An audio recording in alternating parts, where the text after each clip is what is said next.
श्रीमद् भागवत और भगवत गीता को लेकर कई लोगों के अंदर असमंजस की स्थिति बनी रहती है कि ये एक क्या अलग अलग। तो आज हम आपको बताएंगे कि इन दोनों में क्या अंतर है। श्रीमद् भागवत को अक्सर भगवत गीता समझ लिया जाता है क्योंकि भगवत और भागवत दोनों शब्द एक जैसे ही सुनाई देते हैं, लेकिन इन दोनों में बहुत बड़ा अंतर होता है। दोनों ग्रंथ वेद व्यास द्वारा लिखे गए हैं। हालांकि भगवत गीता श्रीमद् भागवत का एक महत्वपूर्ण हिस्सा है, लेकिन दोनों ग्रंथ पूरी तरह से अलग हैं। इस युग के बहुत से लोग वैदिक ग्रंथों या हिंदू धर्मग्रंथों के बारे में ज्यादातर नहीं जानते हैं। इस पीढ़ी के बीच एक आम भ्रम भगवत गीता और श्रीमद् भागवत के बीच के अंतर को लेकर है। श्रीमद् भागवत को आमतौर पर भगवत गीता के समान ही समझ लिया जाता है। श्रीमद् भागवत को हिंदू धर्म के 18 पुराणों में से एक भागवत पुराण के नाम से जाना जाता है।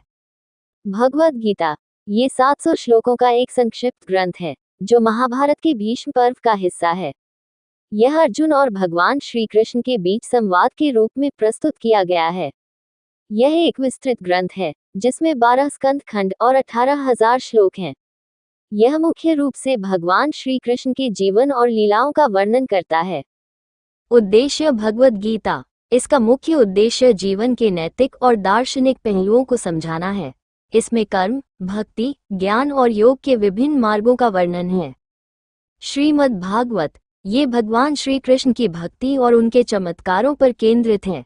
इसमें भक्ति योग और भगवान की लीलाओं का गहन विवरण है।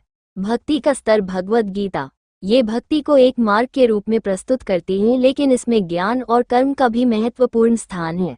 श्रीमद् भागवत भक्ति का एक उच्चतम स्तर प्रस्तुत करता है जिसमें भगवान की प्रेमपूर्ण भक्ति और उनके प्रति समर्पण का वर्णन है।